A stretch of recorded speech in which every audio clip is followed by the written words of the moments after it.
Let's talk for a minute just about what are some of the common barriers to effective communication. And I lumped them into three categories. One is the inability to pay attention for a variety of reasons. One is the messaging and how it's portrayed, and the other is distractions. Let's talk about inability to pay attention. What are some of the barriers you face in effective communication? Me personally, I don't always hear what is said, and so I have to be very careful to clarify. You did say this, right? And why This can't is you it. hear? Do you have wax? Or is No, it that you've got conversations I've got going conversations going in my head. I've got my own emotional interpretations of things. Ah. And so I was upfront with my team. I don't always hear things correctly. So sometimes I need to stop and say, did you really mean to say this? Because this is what I heard. Mm-hmm. Is this really what you said? I think poor retention would be one as well. Remembering everything you have to do. Yep.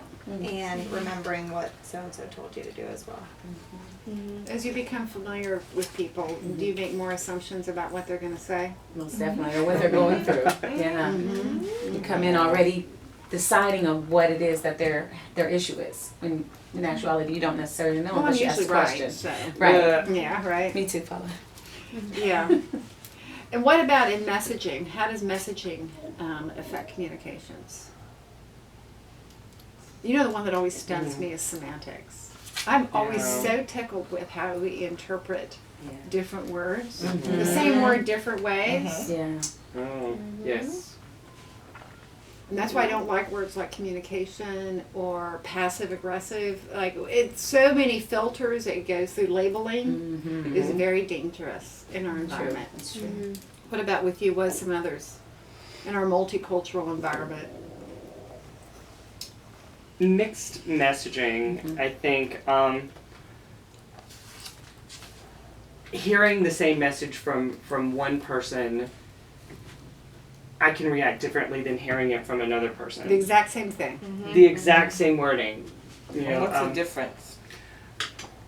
I guess it's comfort level with that person.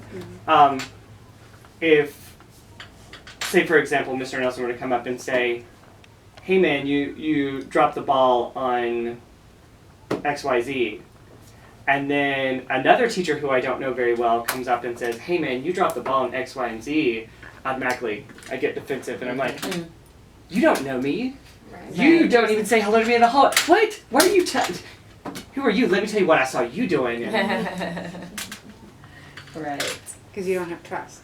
No, it's the Right. exact same wording, but But just there's no trust. exactly. I don't have a relationship. How much do you think culture barriers affect messaging here?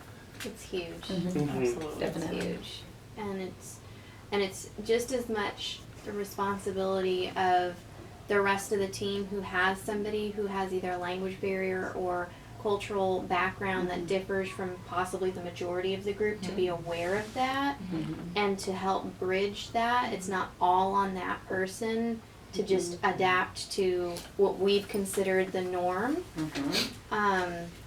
But it's huge, and it's something that needs to be remembered in just the most basic forms of communication to be, self-aware. Everybody has to be self-aware. Do you think, you, as a young ladies and men, do you think most older women and men that are hired here have had voices that have been heard the last 10 to 15 years of their lives?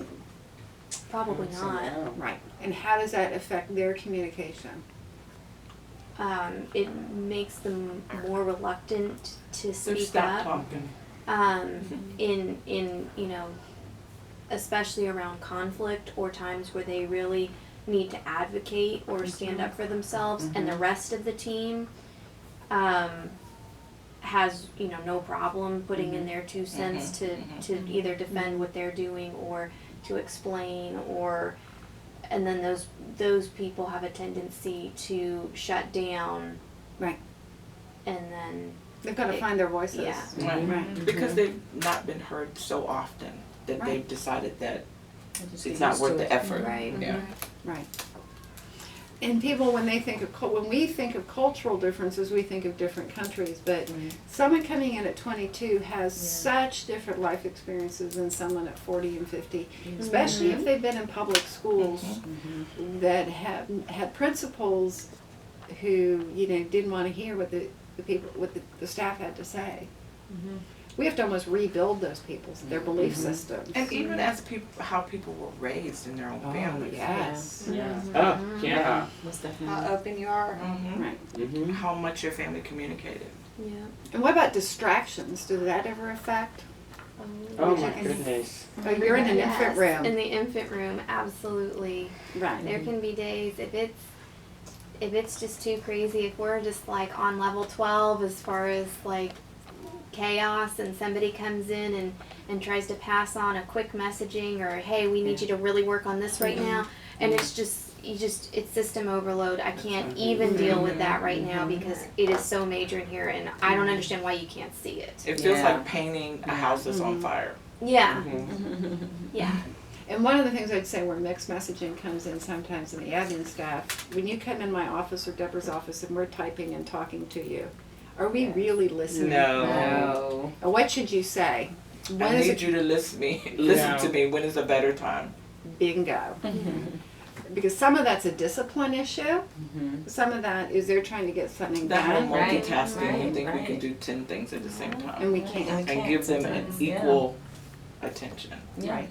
So there's a lot of things that are barriers to us communicating well here, and we've got to be conscious of it Yeah. and not get shut down by it, right? Yeah. And all you can be responsible is your attitudes and your behaviors, right? Exactly. Individually. Yeah. Okay. Thank you so much for coming today.